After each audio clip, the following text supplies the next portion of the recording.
And Dawn Staley joins us now on SportsCenter. Coach, before we start talking ball, let's talk about your offseason. We saw you throwing out the first pitch for the Phillies. We saw you with Asia Wilson at the WNBA Finals. How much fun was your downtime going into this season? Cool. As I get older in this sport, I really try to enjoy the time that I have off. And fortunately for me, I'm such a basketball lover. I get a chance to spend it with a lot of my former players. Two of them won a WNBA championship. Got a chance, yes, the Phillies. That's the first time I've been to a Phillies game. So it was super cool that was my first time throwing out, the first pitch. I thought it would be the luck that would get us to the World Series and get us a title. But we fell a little flat. We fell a little short. But we always got next year. All right, now it's back to business for your squad. Starting the season against Notre Dame in Paris, what does this sort of international spotlight mean for your players and your program? I think it's super cool because for so many years that we've seen the NFL go over and play overseas. We've seen the NBA go overseas and play in front of, thousands of fans. Now, women's basketball is breaking into that. I think it's innovative thinking. I truly believe that our brand, our South Carolina women's basketball brand, travels. You'll see our FAMs there. You'll see our president of universities coming, President Amaritas. So it is an opportunity to really give our players what it is to have a student athlete experience. We have high expectations for our players on the court. Well, the expectations for us is to teach them, to show them the world, and what better way to do that is to open college women's basketball season Monday on ESPN in Paris. You can't ask for a better opening act. Let's talk about your team. You're replacing 5 WNBA draft picks, 2 graduates, and a transfer, but you're still ranked number 6 to start the season, and you say it's not a rebuild. How is that possible? No, it's not a rebuild. I think for who we had sitting on the bench behind some of those WNBA players were really talented individuals who really just had to wait their turn. Now it's their turn. Now it's time for them to step in the role of having to take on all the reps in practice and playing at a high level from a mental standpoint, from a spiritual standpoint, and in a physical standpoint. And they'll take some hits, but they're fighters. They're used to playing at the high level. They're used to practicing at a high level. Now it's just time for them to just create some habits, everyday habits, some daily habits of putting themselves out there. I like our team.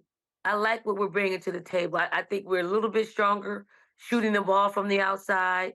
I do think they'll still pack it in on us because we got a big in Camila Cardoso who will demand the attention of the likes of Aaliyah Boston. So, we surrounded Camilla with a little bit more shooting, and hopefully we'll put that all together to where people won't pack it in on us and people won't be in a zone as much as they've been over the past 3 or 4 seasons.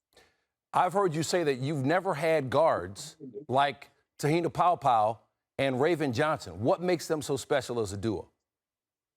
I just think they think like point guards, but they're super explosive. To have 2 point guards on the floor at the same time, you can't get any better than that. And we won't lack in scoring. We won't lack in the ability of them managing a basketball game. And they have such great rapport. And I would say this to all of our guards when we do guard and big individual skill development. They have created a camaraderie between each other, between the two groups, and a certain healthy competitiveness that they don't want to lose. They don't want to lose to each other. And then when we pair them up together, they don't want to lose. So what our coaches have helped build is some confidence and some camaraderie amongst the positions. So I'm excited. We only had one exhibition game, so when we play Notre Dame on Monday, it's it's like new meat. You've been to 3 straight Final Fours, and now you've gone from the hunted to the hunter this season. How does that affect your approach as a coach? I mean, we've been in both situations before where we've been the hunted and now we are hunting. And I do think that, the ranking is probably some residual from the success of the teams that we've had previously. But I do think this will be a season for us as far as doing the unexpected, because although we have a high ranking, I really don't think people think we'll be in the hunt for anything besides second, third, or fourth place.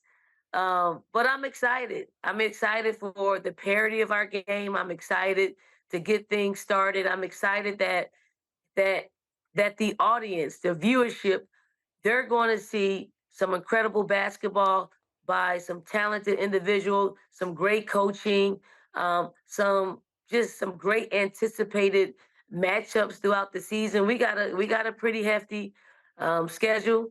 So we like to say we schedule for November and December so we can have success in March and April.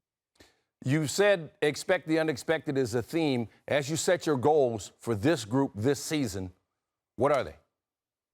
I mean, there's nothing less than winning a national championship.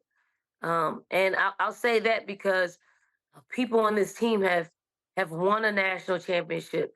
You really have to know how to approach it. You really have to know how to win in the first and second round, or actually host, and then take the momentum into a Sweet 16 and an Elite Eight.